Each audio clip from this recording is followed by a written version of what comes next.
हम 2 मिनट के लिए बाबा ने जो आज मुरली में बताए हैं उनको रिवाइज करेंगे और इसका योग अभ्यास करेंगे। इसलिए अपने आप को स्थित कीजिए। भृकुटी सिंहासन में विराजमान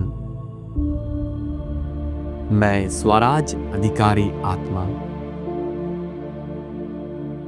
बाबा हमें अभी प्रकृति जीत और माया जीत का वरदान दिया है। बाबा ने कहा कि अभी हमें प्रकृति जीत और माया जीत बनना है।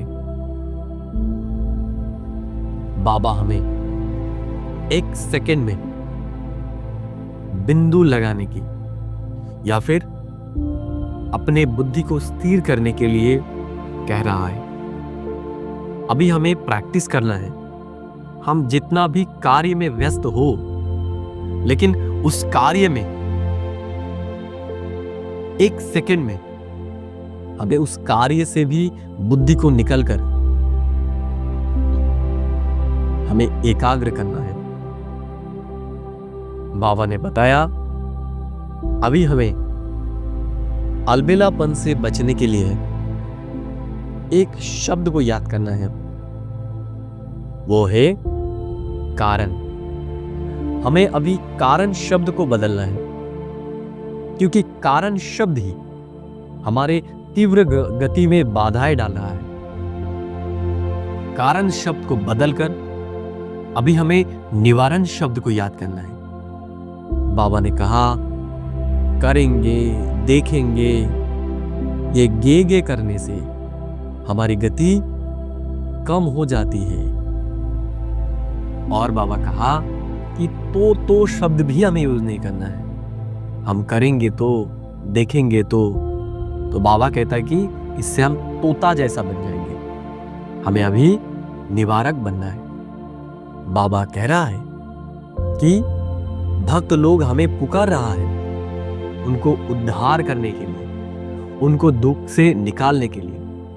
लेकिन इसके अंदर जो बाधाएं हमें डाल रहा है वो एक ही शब्द, वो है कारण। इसलिए बाबा आज मुख्य इस विषय पर ही हमें ध्यान दिलाया है कि हमें अभी कारण शब्द, करेंगे, देखेंगे, सोचेंगे, ये सब शब्द को अभी हमें समाप्त करना है। और जो भी भक्त आत्माएं हैं जो हमें पुकार रहा है, उनको शांति, सुख, खुशी का वरदान हमें देना है। बाबा हमारी भाग्य को जमा करने के लिए आज 3 जवा की चाबी हमें दी है।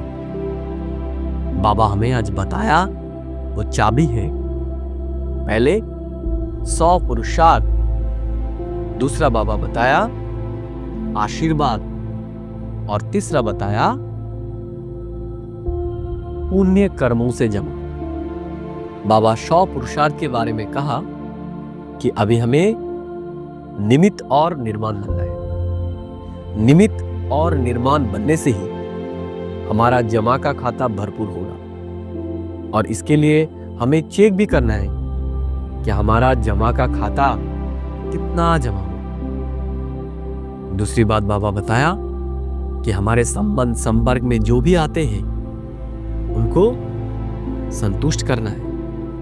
संतुष्ट करने से ही हमें उनसे दुआएं मिलेगी और दुआओं से हमारा भाग्य का खाता जमा होगा। तीसरी बात बाबा ने कहा हमारी कर्म की खाता, हमारी श्रेष्ठ कर्म से ही हमारा भाग्य की खाता जमा होता है। हमारे बोल, कर्म, सोच ये अगर श्रेष्ठ होगा तो हमारा भाग्य भी श्रेष्ठ होगा। आज सारे दिन में इसी बातों को हम याद रखेंगे और कर्म करते हुए भी 1 सेकेंड के लिए बार बार उस कर्म से अपने मन बुद्धि को निकल करके एक बाबा के प्रति स्थिर करेंगे।